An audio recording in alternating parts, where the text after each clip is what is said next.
There's the tripe. Tripe, it's fork tender. Oh, hey, that's good. Sa amin din kasi sa restaurant, kaya madalas din siyang part ng menu. Kasi aside sa mura yung cost ng tripe, syempre, pinakuluan mo na yan, nilaga mo na yan, pinalambot mo na yan. So pag in-order to ng guest mo, you just have to saute. Yeah. Kumbaga re-reheat mo na lang. Without really losing yung quality ng dish. Kaya madalas, lalo sa mga mixed yung like Mediterranean, Spanish restaurants, meron laging kalyos eh. Yung chicken mo, by the way, you said masabaw? Yeah. This is more of masarsa, okay lang, no? Yes, yes. Because of the coconut milk that we use. Ooh, So it's very lapot. thick. Yeah. Yung kick niya, tinikman ko kanina, sakto na yung dalawang nilagay natin, di ba? Yeah. Sakto na siya actually. Okay. I'll take your word for it. So hot pan. Generous amount of oil. Bago pa uminit yung aking oil, ilalagay ko na yung ating chorizo. Just so we can extract more flavors. And also yung ating onions. Sama na natin yung garlic. Ooh. Yung iba may naglalagay pa ng tomato paste. Yeah. I would rather use yung atsuete natin. Sabi mo naman, sarili kong interpretation. Yes. So yung ating tripe. Yeah, there you go. There's the tripe. Yeah. Then yung ating chilies. So lahat ng serve ko ngayon may kick, ha? Yeah. Yeah. And then yung ating atsuete powder. Ito yung magbibigay ng color.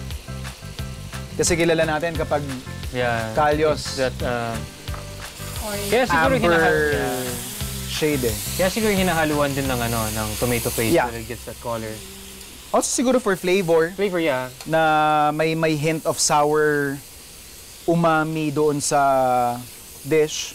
Then, Garbanzo. garbanzos. Siyempre, ako muna titigim bago ko ipatigim sa inyo. Pasalo mo sa panlasa ko, pero ang ilit ah.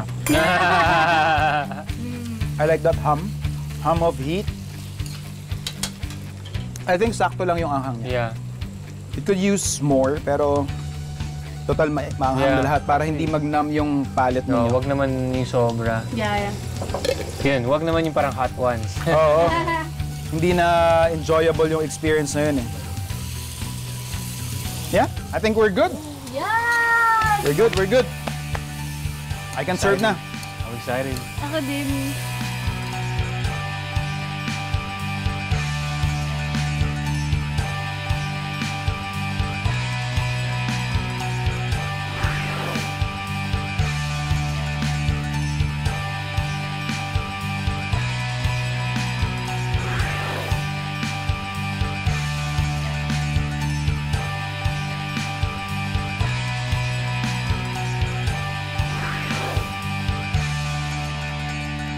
Sir, sana po, ma'am, sana po magustuhan yung aking niluto. Yan po ang pinalatan.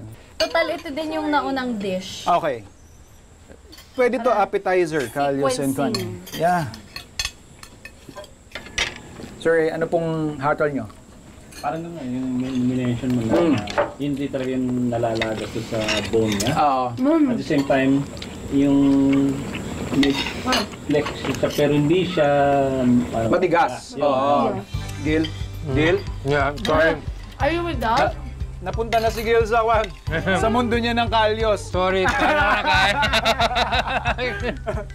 So tama naman yung pagpa-fasting nyo? Was it Yeah. worth the wait? Very worth it. Kamay na po ako ah. No problem. Oh, that's the right way. Panalo. Hindi ko na kailangan tanungin si Gil kung anong hatol niya doon sa ating kalyos. Nireveal niya na. Panalo to, guys. Sarap. Pwede ko bang ibalo to? Dadaling ko lang sa set ng Cruz versus Cruz. For sure, ma-appreciate talaga nila to.